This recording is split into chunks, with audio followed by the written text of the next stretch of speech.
This is Overtime, a live series brought to you by Lynx and War Room Media, where we talk about basically anything we want. And here are your hosts, Greg Williams and Ryan Ray.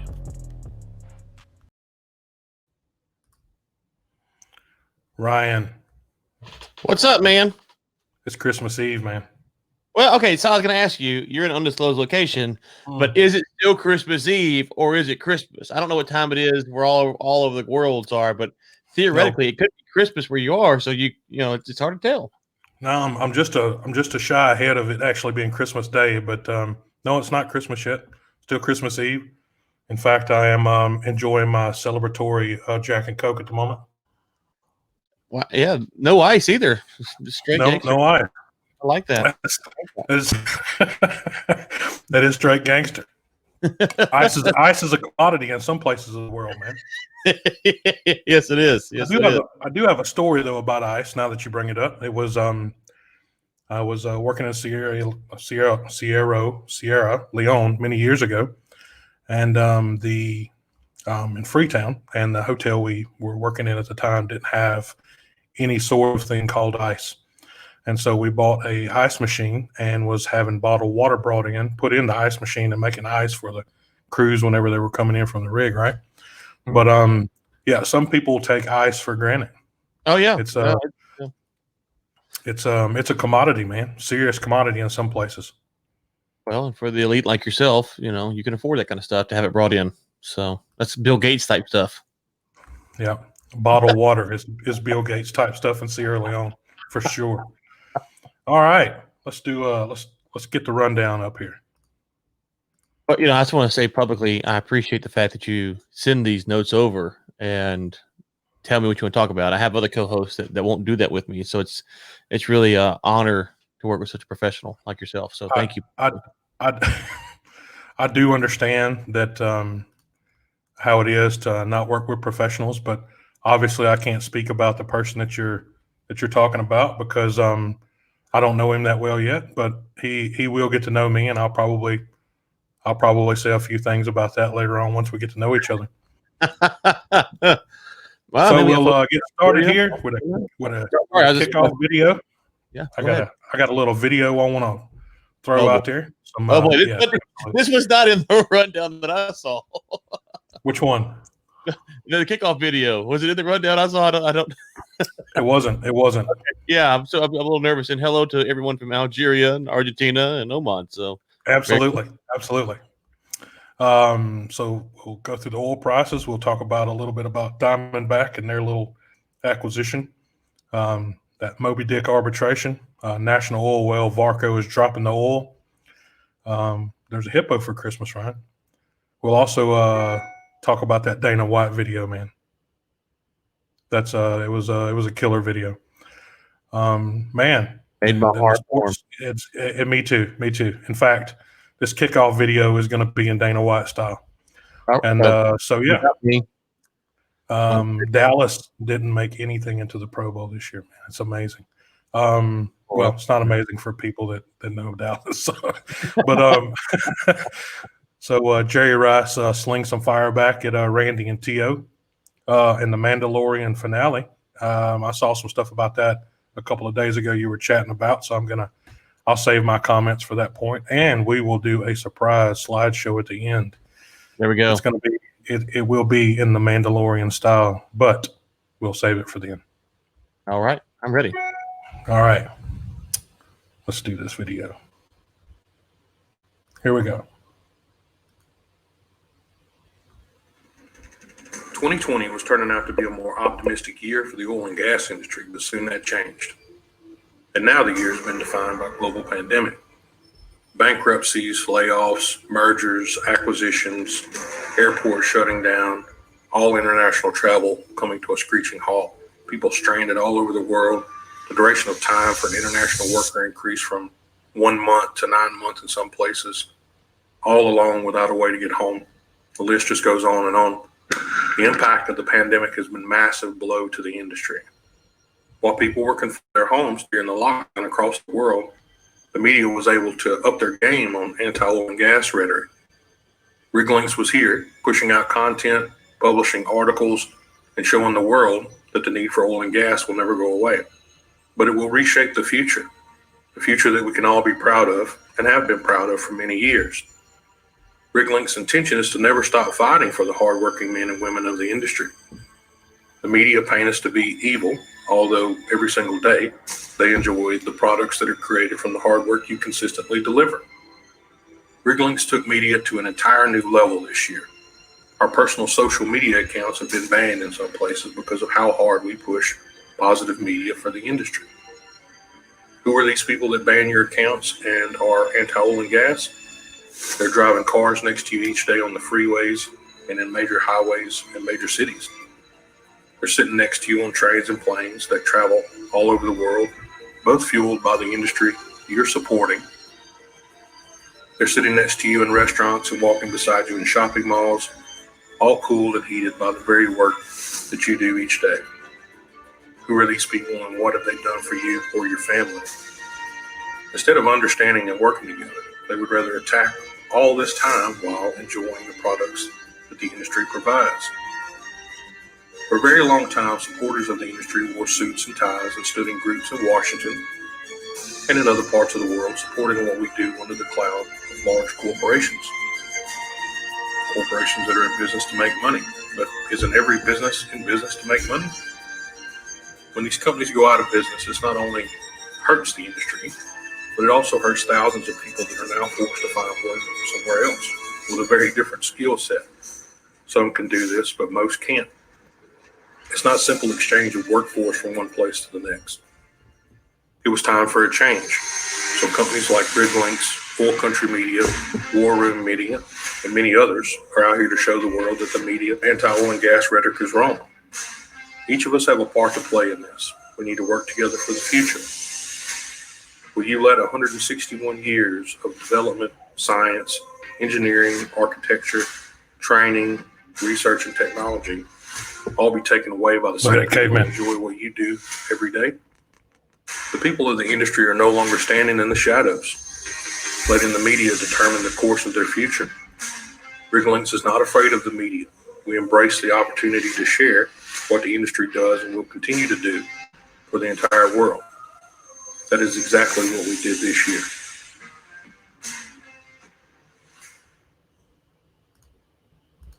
That was in Dana White style.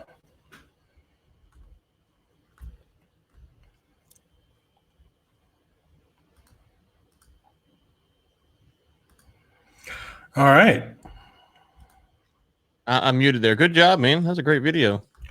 Yeah, I think it puts a lot of things in perspective whenever you do your full in review and to December of the year and you look back and you say, oh man, look what we did this year. Right. No, that's awesome. That's pretty amazing. Pretty amazing. All right. Topic that you always jump on me about opening up with here. We'll just jump right in there with the oil prices, man. But I will say that some of the stuff you were on about finally broke through there. So it took a mutated virus to do it, though, man. What's the saying? The broken clock or something like that? Twice a day. Did you notice I had on my good shirt? You got your good shirt on. No. Good shirt. And I shaved. And you shaved? I got a haircut yesterday. So it's Christmas. Yeah, I got a haircut. I had to shave for Christmas. Yeah, okay. Well, you look nice. Look at spiff. You don't have your North Face on, though. Where's that at? I don't have any North Face with me, man. Yeah. Where's your North Face? I think I said before that they don't make anything big enough to fit me.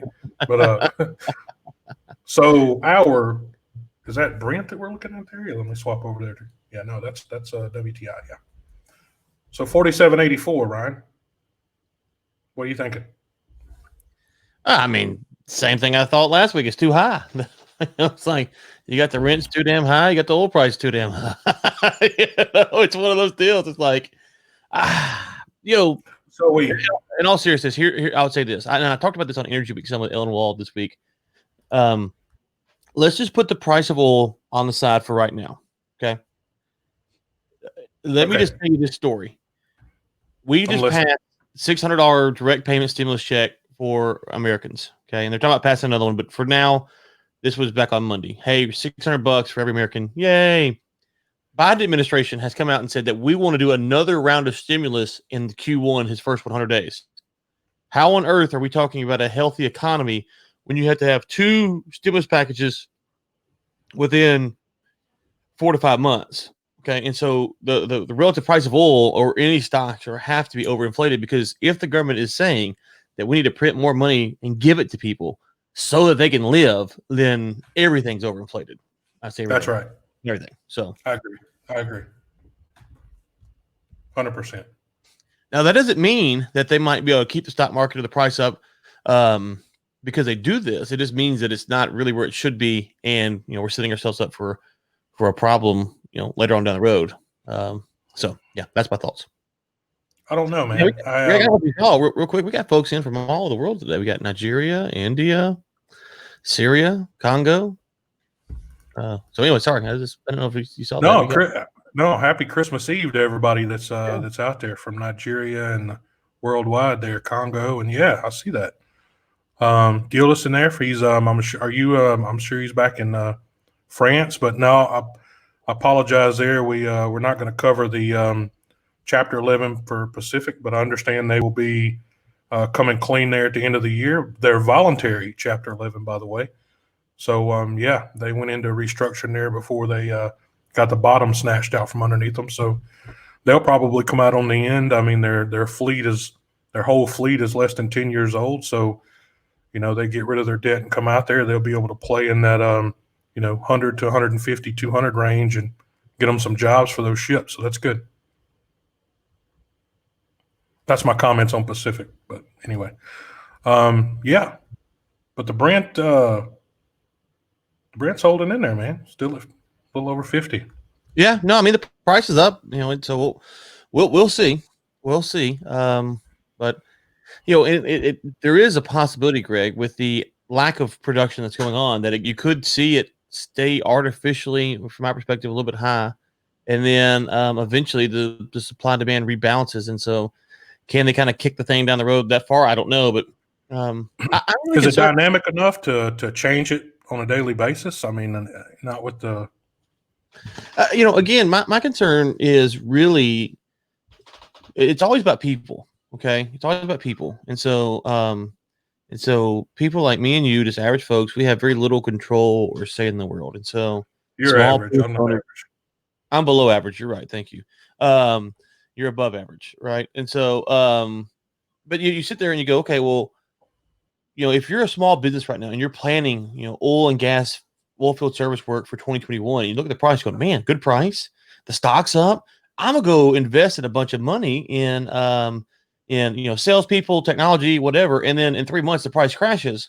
That's my concern. And so it's not about being a negative Nan or a bear just to be a bear. It's that people that listen to us, Greg, are people who are just average folk, and I'm always concerned to overhype things, because I know the pain of when it goes bad for the average person, right? Absolutely. And so that's my concern. If I thought this thing was about to take off, I'd be saying it's about to take off. I don't think that's the case. And so maybe by the end of next year it will, but be conservative. Be out there working hard. If you're on a rig, be out there working hard. That's it. You need to be working hard. You need to be putting money away too. Exactly. Also, real quick, I'm drinking this coffee here. In the future, I might just adopt whatever time zone you're on and drink accordingly to your time zone. Bro, that's 10 o'clock in the morning there. That's hardcore there. That's back to college days there for you, isn't it? I'm just saying, like, I'm sitting here, I was drinking coffee, you're drinking Jack and Coke, and I'm like, well, wait. This is I just need to be on his time zone. I'm actually thinking about doing Jack at every show. I'm going to see how this one goes before the end. Okay, well, let me know. All right, let's talk about a little bit of market stuff there. So this we covered it a little bit there, but it says Diamondback acquisition of QEP and get on operating there for $3.2 billion, man. And we're giving our own self props here. This is RigLink's website, so yeah, you can get all your news and stuff there too. So Ryan, that was So just the price there. I mean, I'm surprised that companies even still have that much liquidity laying around to be able to snatch it up at this time of the year. So I guess maybe they had some cash laying around or what. Well, I think this was just a paper buy, right? Did they actually exchange funds on this one? Let's see here. 3.2 billion, including debt. Continuing consolidation spurred by coronavirus. It's a realization among small producers how difficult it is to deliver on returns. Diamondback will buy QEP resources in a stock and debt that swaps. Yeah. Okay, Yeah. 0.05 of Diamondback share for QEP share. So they basically just absorb it. Yeah. No real cash changing hands, and that's what you got to be careful about these deals, is because you can see those numbers like, oh my gosh, wait, Diamondback's loaded up, and then you get in there, it's like, no, they're really, no, you're right, no, really not a lot happening here. You know, still it takes two more off the market. So it does take two more off the market, and I think that's the important thing that you're pointing to is if you look at the map, there's only so much land in the Permian. There's only so many good spots, and those spots some of them have been drilled, some of them haven't. So companies that are going to consolidate, they have to get land that improves their position in the Permian. And so I don't know enough about QEP's position to see if it improves Diamondback, but it better. So it looks like the two purchases will add 276,000 acres in West Texas and increase Diamondback's output by up to 95K a day there. So, wow, that sounds kind of underwhelming. 95K a day. Yeah, I don't know. I thought it'd been more, but maybe that's wow. Okay, I don't know why. I mean, I think the thing is they don't have a pipeline to put it in either. But anyway, yeah, that's very true. So next, moving on. So overseas, we'll just talk a little bit about the Cairn Energy win, the 1.2 billion arbitration. And the reason I'm calling that kind of a Moby Dick thing is because I'd have to be quite honest. I mean, that's the largest amount I believe I've heard in an arbitration win here in years. So, I mean, that stems back from a 2011 kind of a bad tax deal. But now, of course, Cairn is probably not ever going to do business in India again. But what do you think there? Yeah, I was curious because if you look at what's going on globally, China is making a lot of enemies right now. They are not doing themselves any favors. Australia, India, Japan, South Korea. The Russians and the Chinese had a joint military exercise with planes yesterday. So they're not actually looking to win friends and influence people. So when you look at supply chain issues, logistic issues, and cheap labor issues, you think that India might be a country that people look to China and say, okay, listen, we can't deal with the Chinese. We're going to India. So maybe you find it more optimistic. So I wonder how this story plays into that narrative, because it's a win for the contractor or the company, not the government. But will it make the government rethink some of their strategy? Were they overly aggressive? I don't know enough about on the ground there how it works out, but I find it interesting, the timing and just how it will play out, because I do think you will see companies look to go to India and next year, and maybe this is a good thing. You feel like you get a good shake on the deal if you get in a dispute with them, whereas in China you might not get that. Well, I think I mean, obviously it hasn't been 100% awarded yet. I mean, they won it, right? But I guess my takeaway here is that yes, there will be new business, but it's how this kind of reflects on new business going forward. Mm-hmm. So it's not, we're talking about something from 2011. So, the guys that were in charge of that deal has probably been gone for a long time now. So, I mean, they probably swapped them out just directly after. But, but what I'm saying is that any new investment, coming into any country, whenever you're seeing things like this, and obviously this is not the first one here, or locally to India, but there has been a few others. But the main idea is to have a really good relationship, once you get started. I mean, that's something that's paramount, is that relationship that you keep intact. So somewhere along the line, there was somebody that probably had a bad piece of information, or somebody wasn't happy that that they didn't get included in one of the conversations or something like that, and they just took the big stick out, and then they ended up now obviously paying 1.2 billion. But the the comment down here was a government official said that Karen's case is so big, we don't think we can give we can give that away without challenging it. Right. So, yeah. so Yeah. adding to the final decision, obviously, he said we'll have to challenge both cases, as we'll otherwise give wrong signals to investors, and that's what I'm trying to point out. Yeah. Yeah. It's yeah. And Well, he declined to be named due to not being authorized to speak publicly. So, I mean, yeah, I don't know who There you got go. 1.2 billion and they lose. They're like, you know what? We tried. We did our best. Let's just stroke a check for 1.2. Let bygones be bygones. I think, you're going to fight that tooth and nail. yeah, that's a rough one, brother. That's a rough day at the office. Very much so. It's definitely a rough day at the office. This next one is kind of close to my heart, and I'm probably, again, like I said last week with stuff about the Vatican, I'm probably going to piss some people off here with this, but it's okay. No. That's what we're here for. So, Ryan, another company out there that sees the word oil as possibly a deterrent from green investment. So, now National Oil Well Varco announced via press release that they would be changing their name to NOV Inc. So Clay Williams, CEO, had this to say: the corporate name change reflects company's broadening mission within energy to continue to drive economic efficiency and safety, as we have done for decades within traditional oil and gas.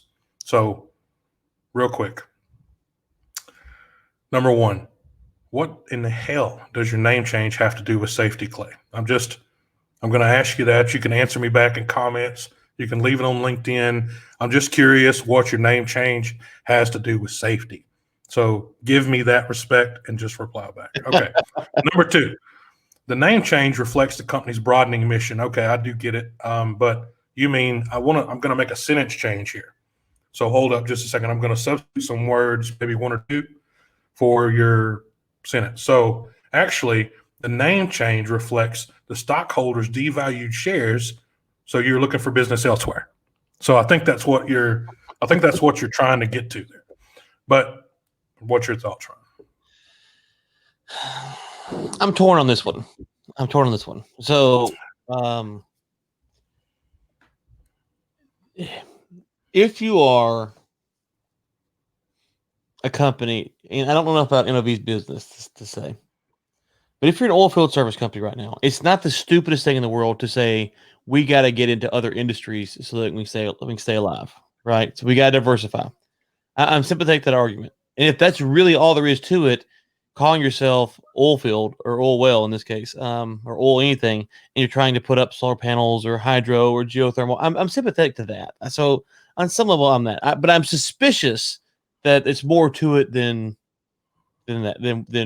what meets the eye. So, Sure. if you had Bob's Oilfield Service out here in Granbury, Texas, and one day it was Bob's Energy Services, I was like, "Why'd you change your name?" He's like, "Dude, I can't make a buck in the oil field. I'm trying to go put up, other stuff." It's like, "Oh, okay, I get that." So I could. So there is cases where I can see this.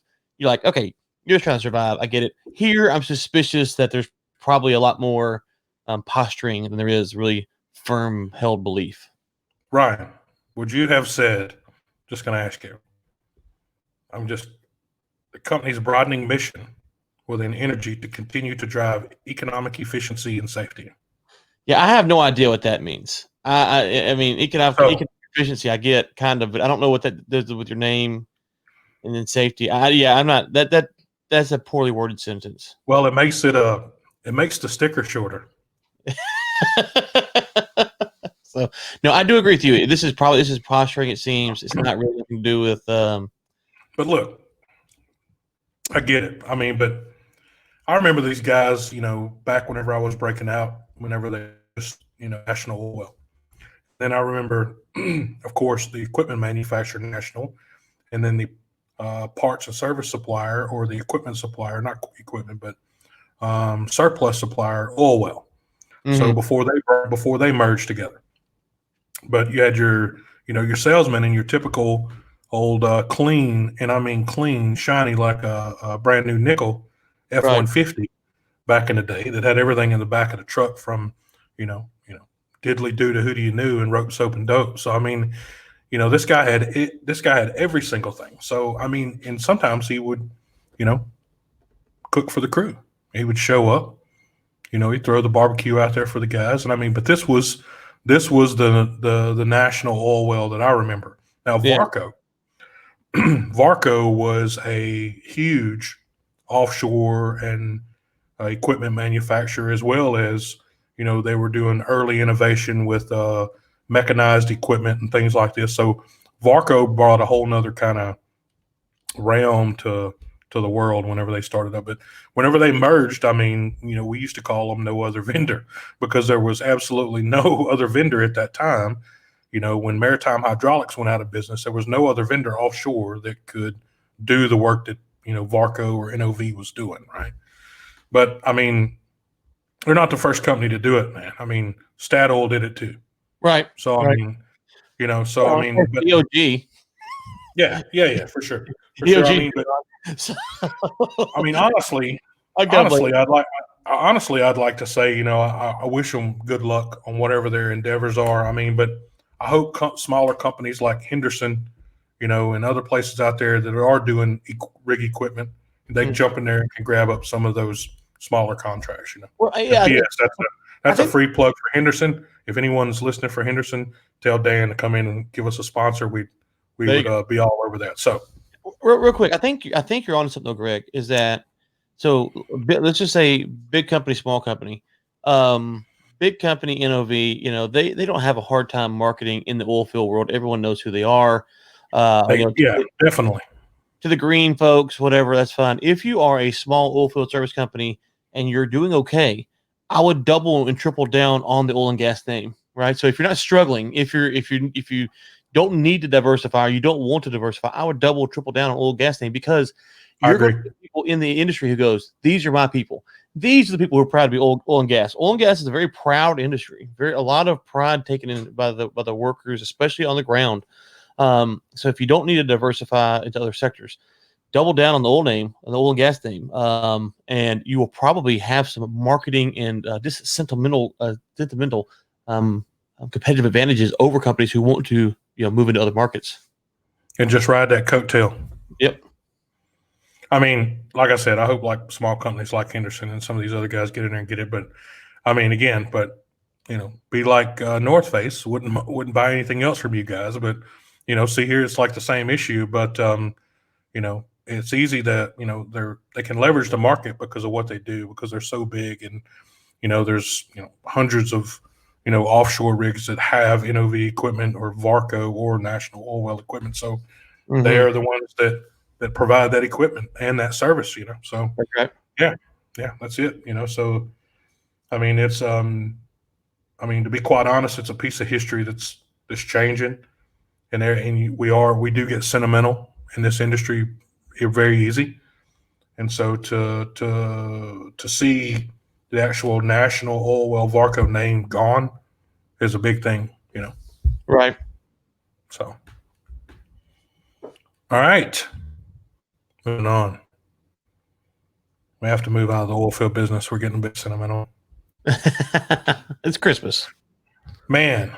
Okay, so we're just gonna share a little bit of local stuff there. So, Ryan, obviously Houston, whether it's whatever, whether it's the zoo, whether it's the Children's Museum, basically whatever institute or public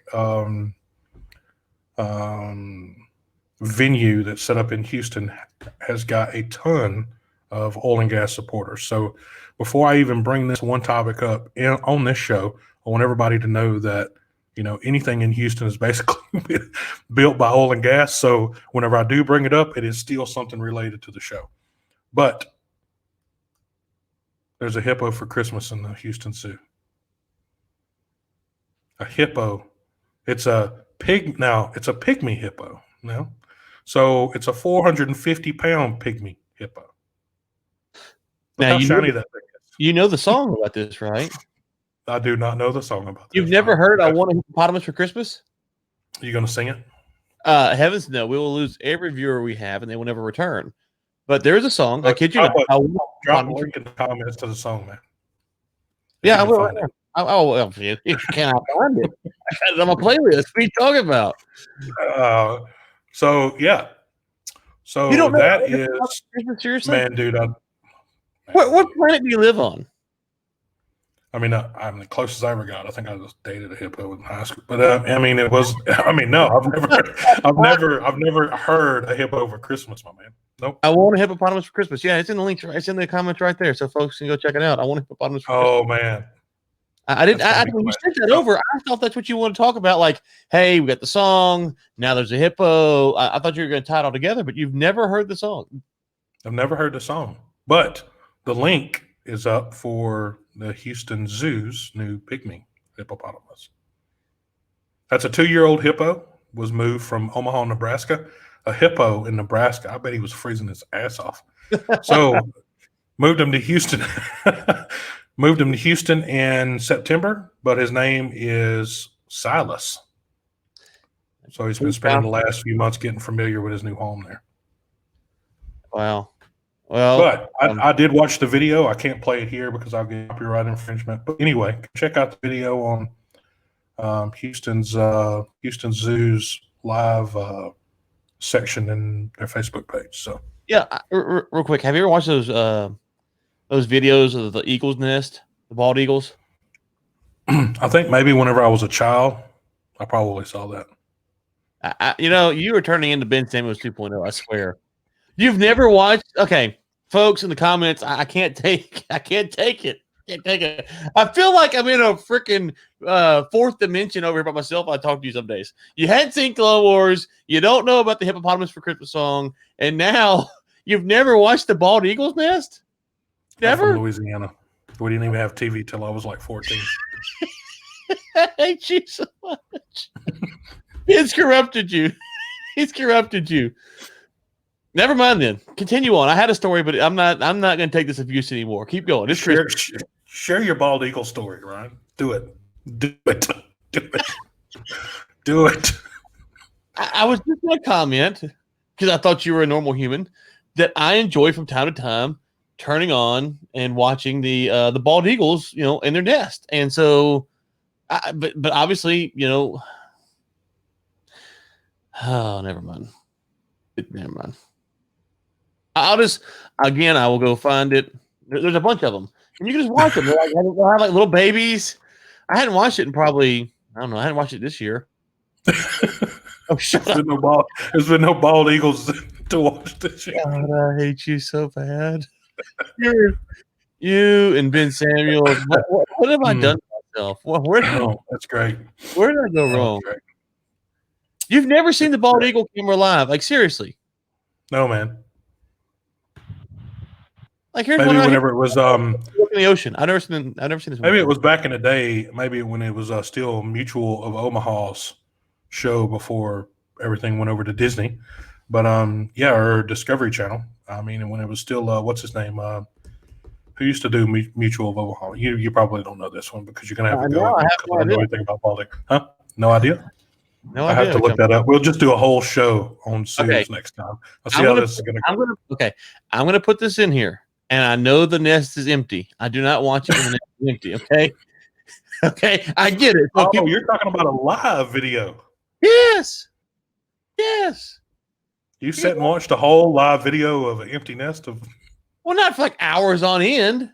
You'll go. So what did you do while there was nothing going on with the nest? I mean. Nothing. You go. Oh, God.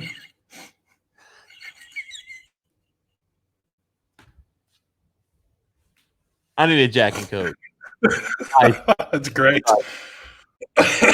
This is perfect because it's setting us up directly for Dana White coming up next. So. Oh, gracious. No, I mean, okay. So I put the links in there, and there's some out in California and anyways, I watched those. And what you do is you get on there and you see what's going on. If the Eagles are there, you watch it, and if not, you go on about your business. And so, yeah, this is the one in Big Bear I think I've seen before. Anyways, and sometimes it's pretty cool because it's a live feed, so you can kind of scroll through. And you can see the mama eagle or daddy eagle bringing in the fish for the baby eagle and stuff like that. So it's just cool. But you know what? I'm a loser, so never mind. I'm done. It sounds invigorating. God. Did Ben get to you? I feel like Ben got to you. I mean, is it only like one nest, or is there like a duplex nest? Is there like, do they have, when it gets a little bit older, do they come back and have like join nests or? Okay, next. I'm done taking this abuse. I'm done with the abuse for now. Oh gosh, what did I do? That's great. Oh gracious, no, it's not Great, great. right? It's not. It's great. awesome. It absolutely is. Mm-hmm. So these nests are all empty. I put a couple live streams and all of them are empty nests. There's no eagles there. Like I'm scrolling back to the feed. They've moved on or something. I don't know. Dana White, gangster. look at here, man. Dana White is so gangster. He replied back to his own comment. Dana White. You know what? I'm actually going to do copyright thing here, and I'm going to play this thing. Do it. Play it. 2020 was supposed to be a banner year, a year now defined by a global pandemic. The NBA is suspending the season. MLB spring training, NHL regular season, March Madness canceled. It will forever be known as the day sports shut down. Cold. While sports across the globe go dark, Dana White says the show will go on for UFC. Why Dana White comfortable continuing? Dana White is somebody with a flawed intelligence. You ought to be ashamed of himself. More doubts this should even be attempted. There's still a medical danger here. Really negligent decision-making to make a buck. There was an article in the New York Times today that was very critical. I don't give a fuck. It seems dangerous. It seems foolish. They're going to make a sporting event safe. There's no way to 100% guarantee the safety of everybody. We don't dictate the timeline. The virus is the one in charge here. This isn't something that should be happening. So many risks involved in this. There's no way they come out of this completely unscathed. This whole damn idea is reckless. Dana White's legacy, pay me, even if I put you in serious and potentially fatal harm. Lining your pockets with money is more important than the safety of the production staff and the people you have fighting for you. You can't make it totally safe, and it's all fun and games until someone gets this thing. You're not listening. It is purely greed. This is totally negative for mixed martial arts in the UFC, and I'm not sure it's one that they'll get over for a while. Dana's way off here, way wrong. The virus forced businesses across the country to close their doors. The global fear of COVID-19 as cases around the world continue to grow. I'm not afraid of the media. Why should anyone listen to the media? Who are these people? What makes them experts? What have they ever accomplished? They criticize me for even trying to find a way forward because it's easy to criticize from the sidelines when you risk nothing and do nothing. But we need to fight this thing. Instead of panicking, let's find solutions. Is it feasible that UFC could go off in a month? I don't see how. 3 fight cards have been announced in Jacksonville. On our way to Jacksonville, baby. If the UFC or any of these organizations want to go to Florida, that's a recipe for disaster.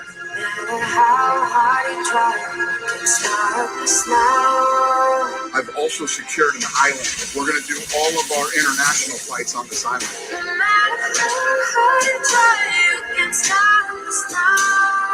Dana White devised an insane workaround. The UFC is apparently building a facility on a private island that they're calling Fight Island. It's such a stupid idea. I don't really have any trust in them making it something that's marketable or cool.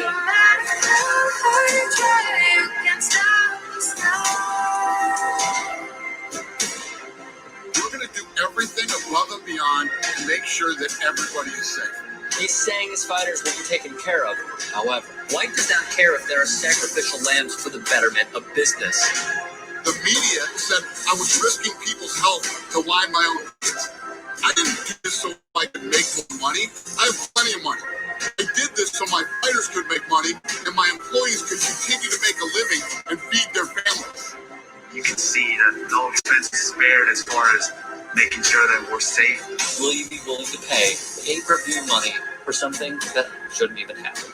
Our events were successful in every way, shape, and form that an event can be successful. I'm proud of my crew. We pulled this thing off. That's what we've always done, and that's what we're going to continue to do.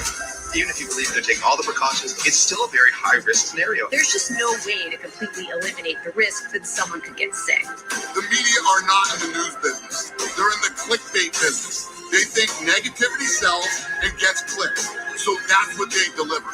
Negativity is their product. But I'm not going to let that stop me. Anytime there's great success, it's surrounded by negativity. But here's the reality. None of the media people know anything about this business.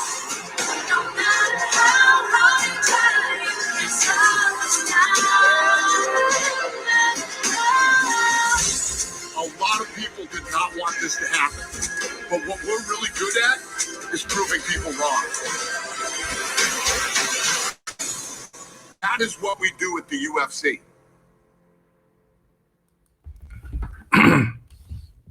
I think Dana White used to be a tool pusher, man. He talks like some old school tool pushers, man. The first time I watched that, it gave me chills, huh? You know, I saw the media that was portrayed in the video whining about being taken out of context and all this stuff. And I thought, you know what? I don't care if he did or not. It serves you right. I remember the fear and hysteria that you guys put into the world, and you, the MMA media, and all of the folks that were pushing this narrative of shut everything down, you know. And listen, I know some people have changed their mind and said, well, you know, maybe overreact or something, but a lot of these guys haven't. They're still out there pounding, you know, you can't do nothing, you can't do this. Anytime someone pops positive for COVID, it's the end of the world. Of course, they all survive, and they never say about, oh, well, obviously, you know, they survive, so it can't be that big of a deal. They never say that. So I have zero sympathy for most of these people in the video. And I'm glad he did it because, A, there was a time where there was nothing going on in the world with the UFC. I'm a big UFC fan. Right. That's right. So, so first off, I'm very thankful that he did this from that standpoint. Second off, if he wouldn't have done it, if he would have sat at home for months and months and in, which the MMA media would have wanted him to do, they would have encouraged him to do. All these fighters would have lost their jobs. Now, and they're still having to cut some, but all these fighters would have lost their jobs, you know, and probably had to have layoffs. And they'd be saying, oh my gosh, you know, they're not treating the fighters fair, this, that, and the other. These people are it would have went the other direction, yeah. Right. These people not just that. I mean, the production staff and all these different countries that they fight in, and you know, all the different facilities they work at. And I mean, it's not just the fighters. It's like it's just like this industry that we're in. So I mean, it goes all the way down to your mom and pop gas stations there to the, you know, selling fish bait out the back door. So right.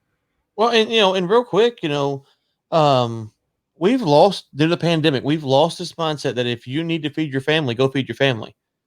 You know, and that's a scary thing to lose. And Dana White, to his credit, went and did it. And you know, a lot of the criticisms were like there's a show in Brazil, and they were going to do a show in London, and they tried to do one on an Indian reservation, and they weren't testing. And that was the big thing. You got to be testing. Of course, the tests were hard to get and all this stuff. It wasn't like today where there's billions of tests, but you know, none of these MMA media folks were sitting out there saying, you know what, I tell you what, our organization is going to write Dana White a check for all the money they put into marketing these fights about to lose, all of the money that the fighters who put in the training camps about to lose, all the money that's gone into all of this stuff. None of those people were saying, hey, listen, whoa, it's dangerous. And these guys have got a lot of money on the line here. You know, businesses, I know they don't know how businesses work because they're stupid people, but businesses just do not have Scrooge McDuck cash sitting around going, you know what, we'll just blow it. We're just going to blow it. We're going to blow it. We're going to blow it. We're going to blow it. No, they have a method. We do this, we expect this kind of return. And if we do that, we'll be successful. And if we, and sometimes we do that and we're not successful, but that's okay because generally speaking, we're going to be successful. And so, you know, at some point, if the UFC can't put on events, they will run out of money. That's just a matter of fact of life. They don't have infinite dollars. So I'm glad they did it. I'm glad Dana White stuck it to them. I don't care if some of those articles got a contact or not. those people had no context when they were crushing the UFC. They had no care for anything other than writing clickbait articles, and I have zero time or respect. Exactly right. I agree 100%. I mean, just again, before we move on, I'm going to say it exactly like he said it. He says, I'm not afraid of the media. Why should anyone be afraid of the media? Who are these people? What makes them experts? What have they ever accomplished? They criticized him for even trying to find a way forward. So, because it's easy to criticize from the sidelines when you risk nothing and do nothing. That's exactly right. So folks, if you're a UFC fan, you most likely have seen it already. But if you didn't get to see it in this replay here, then definitely go check it out. It's worth watching. It's a good end for UFC this year. Mm-hmm. Mm-hmm.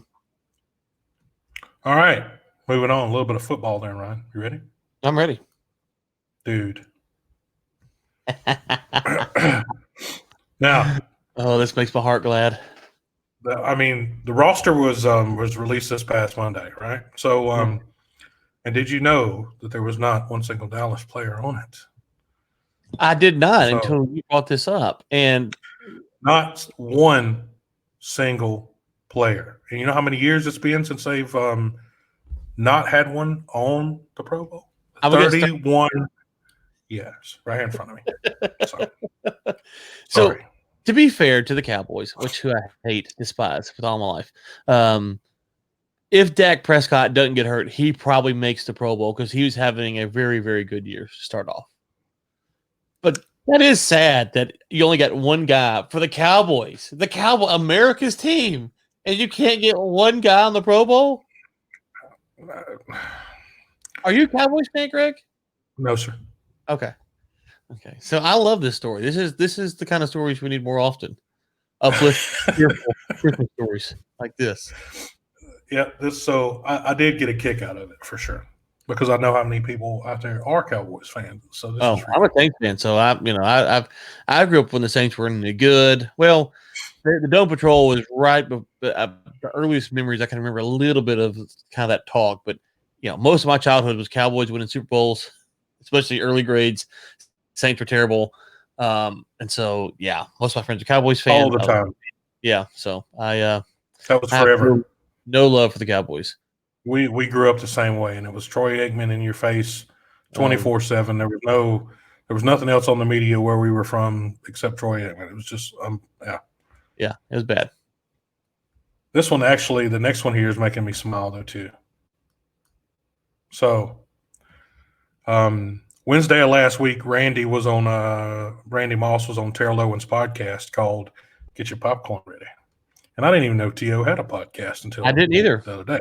Mm-hmm. So Randy was there claiming that he was the best wide receiver ever. So just so the audience knows, all the years that T.O. and Randy played, neither one of them had a Super Bowl championship. So before we keep going with the conversation, so they don't have the ring sitting on their nightstand.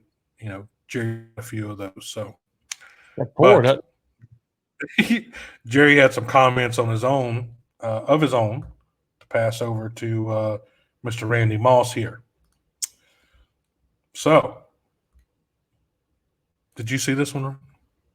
No, I didn't. I was wanting to see. I've been waiting to. I saw it in the show or the rundown, but I didn't go look up the story. I had an idea what he said. So this past Monday, Jerry made a appearance on 95.7 The Game and fired back at Moss's claim that both he and Owens were better than Rice. He said, "Well, this is what I tried to say to the fans and to everyone. It was not about me being the greatest of all time. I don't care if I am the one, the second, or the third receiver.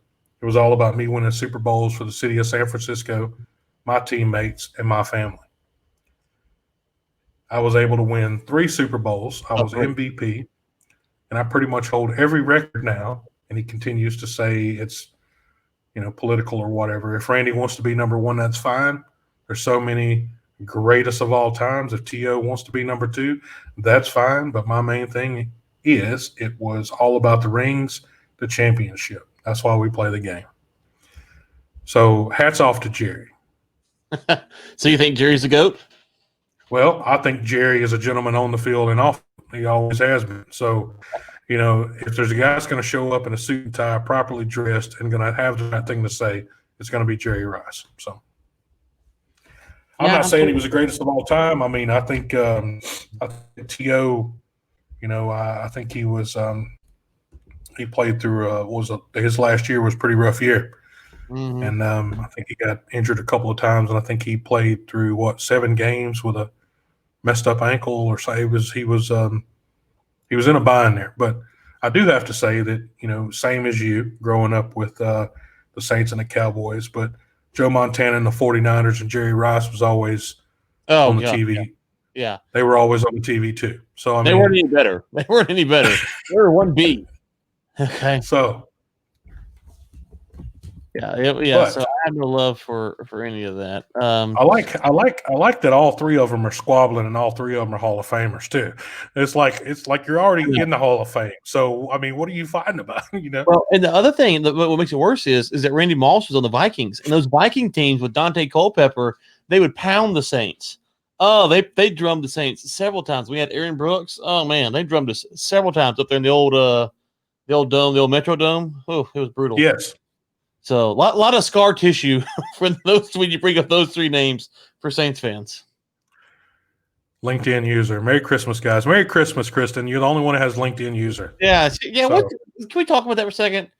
Like, how is she such a ninja that she comes on the live streams and no one knows who she is? It's pretty impressive. It's does she have like a super account? She's the only one.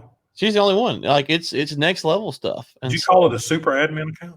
So I don't know, super special, super admin, something. I don't know. She's got something. She's got mad skills, I suppose. I have to get up with her on the side and see what her settings look like, because if we turned all our settings on, would our show be LinkedIn user overtime show? I mean, I don't know.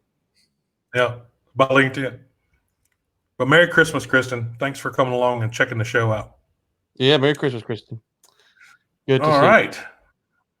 Moving on here to close to the end segment here, but I watched the finale of The Mandalorian, Ryan, and I must say I was thoroughly entertained. You've managed to put 2 full seasons of The Mandalorian behind you. Wow, look at you, Greg. It's the time commitment. It's so impossible. But I will say that out of the entire 2 seasons, there was only 2 animated characters in the entire 2 seasons. So if we're comparing real life to animation, I still got you. Oh, Greg, what do you do with your time to have 2 full seasons of The Mandalorian? Wow. Okay, hold on. No. I thought about 2 full seasons. Yeah, I watched them as they were coming out, man. Let me ask you this: when you're on a plane, what is your average flight time? I don't know. I'm asleep. No. This average flight time on a plane. Are you flying like 2-hour flights, 10-hour flights? Well, I mean, I usually do 2 hops, and that's probably 9-10 hours a piece, so 20 hours. 20 hours. Okay, so 20 hours. If you just watched a couple Clone Wars sporadically on your flights, you could have watched the seasons multiple times. They're like 20 minutes a pop. You could watch 7 seasons on one round trip service. I mean, it's not that big of a time commitment. Man, it's really tough after about 3 jacks, though. I mean, there's no 3 jacks. It's really tough after 3 jacks. And I don't know if I put. I don't know if I could fit 7 seasons of the Clone Wars on my iPad.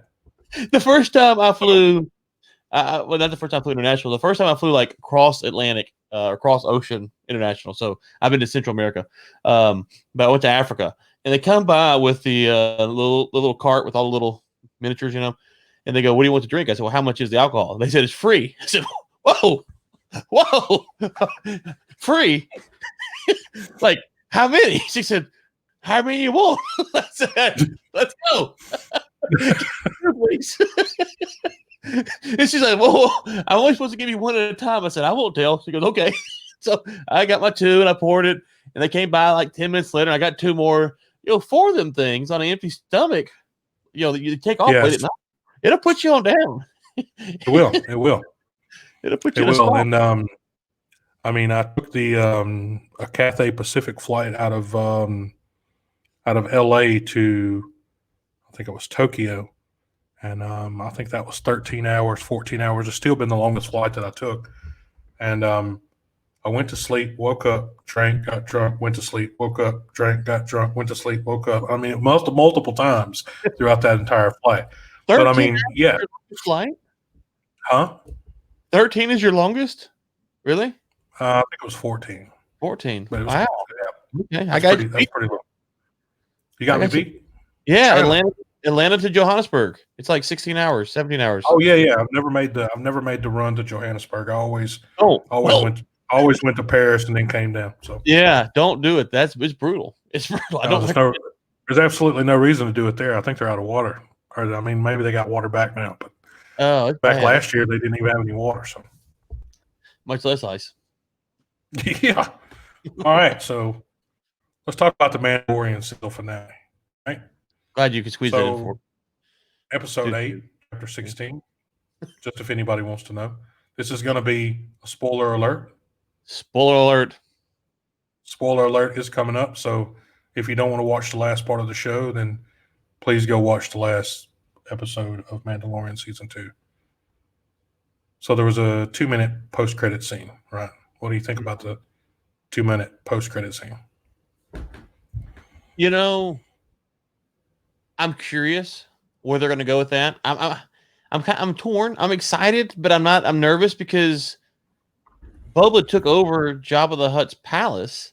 But so just for context, the post-credit scene is Boba Fett and Fennec Shan return to Tatooine for the audience. So, and if anyone can remember, this was Jabba the Hutt's palace from Star Wars trilogy. And after Jabba met his death from Leia, there being strangled by a chain, his associate, Mr. Twi'lek B. Fortuna, sounds like a pretty cool name, took over running the place. So the scene has Shan coming into the place. Also, he didn't wear North Face clothing either. He swelled up a little bit too. No, that's right. He didn't. He does not wear North Face clothing at all. He just swelled up. So, but the end scene is very dramatic. It's great music. That's a great end shot. So back to your thoughts, Ryan. Yeah. So they take over, but I don't know. You know, when Jabba was running Jabba's palace, he would pay the bounty hunters to go do the work. So with Boba in charge, is he going to be the going and doing the work that he would have done if Jabba was in charge? Is he going to change it up? Will there be a bunch of bounty hunters? I got questions about what are we seeing? Will Boba be the main focus here? Because if Jabba was the head dog, you could have episodes with Boba going out and then reporting back to Jabba. But now it's reversed. I don't know how they're going to play that out. That's kind of my question: is what are we actually? Well, the timing, I mean, the timing here that they threw in here was obviously after Leia took Boba Fett. I mean, Leia took Jabba out, right. But you should Jabba. If this was Jabba threw Boba in the pit there, right? And he was able to get out, but without his armor, by the way. But I think you're on to something there with the group of bounty hunters, because what they're saying was that was talking about possibly setting up. The New Republic, meanwhile, still weak and struggling to rebuild after the fall of the Empire, and is therefore in no position to bring the Outer Rim to heel. Boba Fett could use his newfound power to take control of his own corner of the galaxy, which would certainly fit in with him taking the seat on the palace's throne. All hail King Fett. So, I think it's going to be a bunch of bounty hunters out there, man. I think so too. I'm curious to see what happens with it. So, where does our boy fit into that? Does he go to work for Boba now? I mean, that's a good question. I haven't thought about that. Will he work for Boba? That's a really good question. That's the best question you've asked me in 4 episodes. I'm really gonna think about that now. That's other than why you watch 7 animated seasons of a show. Shut up, Greg. You and so what needs to happen is we have overtime. You and Ben should have like pregame where you two just get in there and work on tuning me up. Because I think y'all do it already. I think we would. I think we would run out of material before we actually got to the show. Oh gracious! But I'm really looking forward to it. But with saying that, I mean, again, when it ended, the screen rolls completely black and it goes into the Book of Boba Fett coming December 2021. Mm-hmm. You understand that's a whole another year away without Mandalorian or Boba Fett as far as that goes. So, when you do the type of work that I do, and I know that I get it, not everybody, travels that much, but when you run out of stuff to watch, man. So this stuff like this is like brings you back home, So No, I really appreciate it. No, you got 7 seasons of the Clone Wars to watch. Well, I mean, how many episodes was in a season? Is Teen Titans again? Is that what we got? Teen Titans? No, I mean, Teen Titans was only one episode. It was a movie, but anyway, it was like an hour, and it was between the old Teen Titans and the new Teen Titans. So, it didn't last long, but it was actually quite good. How long is the season? How many episodes is in the season? I don't know. I don't want to talk about it anymore. Clone Wars? I don't know, 15, 20. I don't know. I have no idea. I really don't. I can look it up. No, I mean, that's only 6 hours per season. So, I mean, if you go 7, that's 46 hours. So, 46 hours, if I flew for 48 hours, I could catch up all 6, yeah. So, Ryan, I'm just saying that, out of 7 seasons, what do you find better here? Do you find Mandalorian better than the Clone Wars? There's 22 episodes in season 1 of the Clone Wars. And they're 20 minutes apiece? They are, I think they're 20 minutes apiece, 23 minutes apiece, something like that. I don't know. I hadn't watched them. I don't listen. I just enjoy the content, Greg.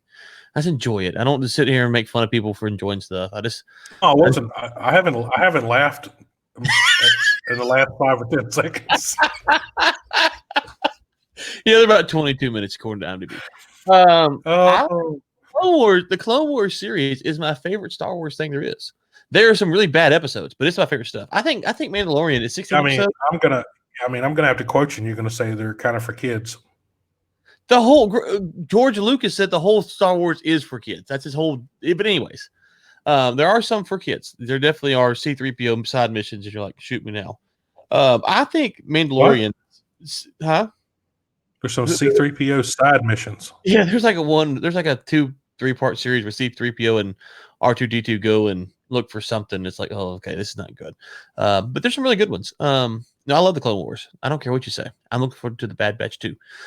As far as the Mandalorian goes, 16 episodes. Let me put to the penultimate episode this season, where they go with Mayfield, and they go to find. They're trying to find Moff Gideon's ship and all this stuff, right?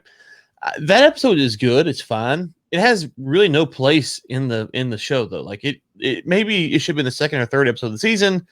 The next to last episode of the season, it was about Mayfield and his disdain for the Empire and all this other stuff. Like the Mandalorian does stuff like that I find to be it's a good episode, but it kind of I don't say boring. It's out of place. They do stuff that there's some of them that aren't very good in the first season. And they do stuff that's kind of out of place. So I think the Mandalorian is good. I enjoy it. The second season better than the first, but I don't think it's the greatest Star Wars ever made either.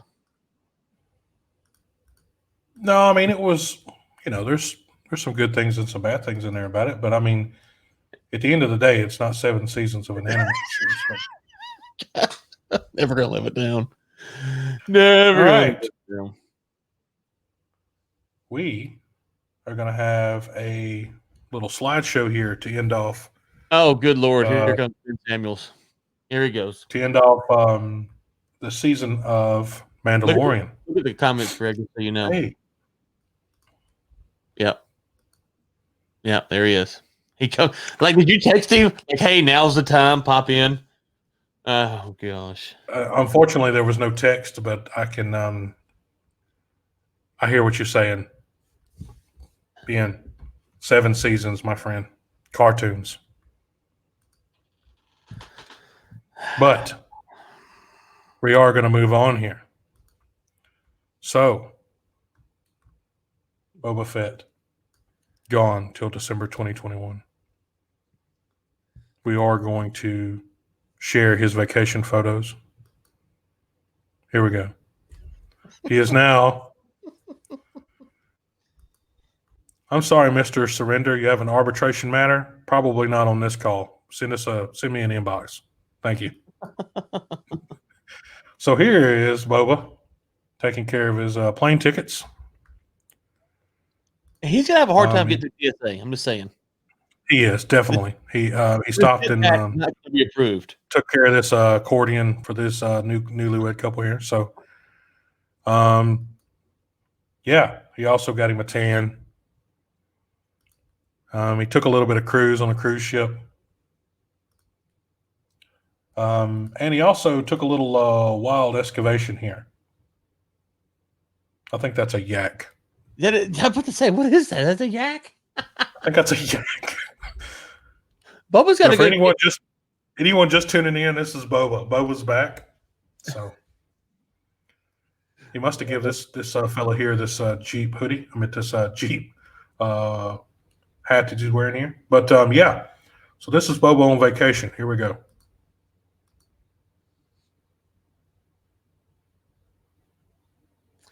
He doesn't really stick out very much, does he? He doesn't. Yeah. Yeah, I want to. He looks sharp though. Yeah, I want his job. That's what I want. Yeah, he looks sharp. I could fly around the world. I could watch more Clone Wars. He probably has them on a hard drive in his pocket. Bro, he's watched them all. Let me tell you something. Twice. But if anybody wants to go check these out, they're at Miss Denise Hugh Photography website there. Looks like you can just Google the name there. Miss, it's DENICEHOUGH Photography. And you can go check out Mr. Boba Fett's vacation pictures there. Cheers to Mr. Fett for traveling. That's a goat, man. Hey, man, that's a goat with is that piercings or what is that? It's yeah, interesting. He must have ended up somewhere in I think this looks like maybe is this Korea? You got me. Some kind of festival here. It's a yak and a goat dressed up. So anyway, yeah, he's not meeting his OSHA requirement to shave with that mask on. So, but yeah, he's getting around the world there after his season of Mandalorian. Well, Greg, I'm curious. Big plans for Christmas? I won't be watching Clone Wars, but I do have an invitation to not watch Clone Wars, but I do have an invitation to go have dinner at a coworker's place. So I'm going to go take them up on the offer. Jack and Coke on the rocks? Actually, well, I'm going to be bringing my own. It's not typical strategy here. Typically, they like that here too, but yeah, I'm going to have something like that. What about you guys? We're staying right here. I mean, this is the home office, so we'll be right in there. So not going anywhere and taking it easy. We have a tradition where we go eat Taco Bell on Christmas Eve night. It's a weird one, I know it, but so we'll probably go eat Taco Bell tonight and then hang at the house tomorrow. Taco Bell is a Christmas Eve tradition. Listen, bro, don't judge. The kids love it. No, I'm not judging. You are. I was going to actually appreciate. Yeah, Clone Wars joke, Taco Bell joke, Ben Samuels with the Burger King line. Here it comes. Well, here it comes. Ben said that. I didn't say that, but I was going to say that if I was there, then Taco Bell would be completely fine. I would do a Taco Bell, man. Yeah. Okay, well, listen. Now that Samuel's here, it's time to wrap this thing up. Here comes the tag. Where is Cranberry? Oh gosh, it's not in Dallas-Fort Worth because Ben doesn't understand normal human English, but whatever. It's not. And I mean, Dallas-Fort Worth is actually two places. So anyway, it's not Dallas-Fort Worth. So thank you. Yeah. So I'm sorry, whoever disagrees, it's okay. Yeah. Well. But To everybody out there, this has been episode, what is this, Ryan? Episode 4 now. Yeah. That's a whole month we've been doing this, man. Yeah, it's been a month. Wow. Great. You could have watched all the Clone Wars by now. But cool, whatever. No comment. I'm going to insert comment and leave it blank. Insert a blank comment. Fill it in, everybody. So, Mary, what? China. Nice. That's good. That's good. But I will say this. I will go ahead and put my Merry Christmas in for the comments for everybody.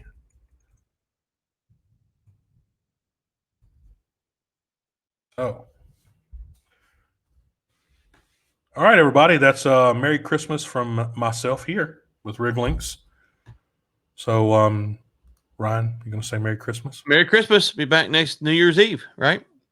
Absolutely. Is it going to be on New Year's Eve? Yeah. Christmas and New Year's the same day, just a week apart. That's perfect. It's not very often you get to do a show with a guy that's watched 7 seasons of an animated series. So, all right. Oh my gracious. And the movie too, but whatever. All right, everybody. Merry Christmas. Merry Christmas. See you next week. Bye, guys. Bye.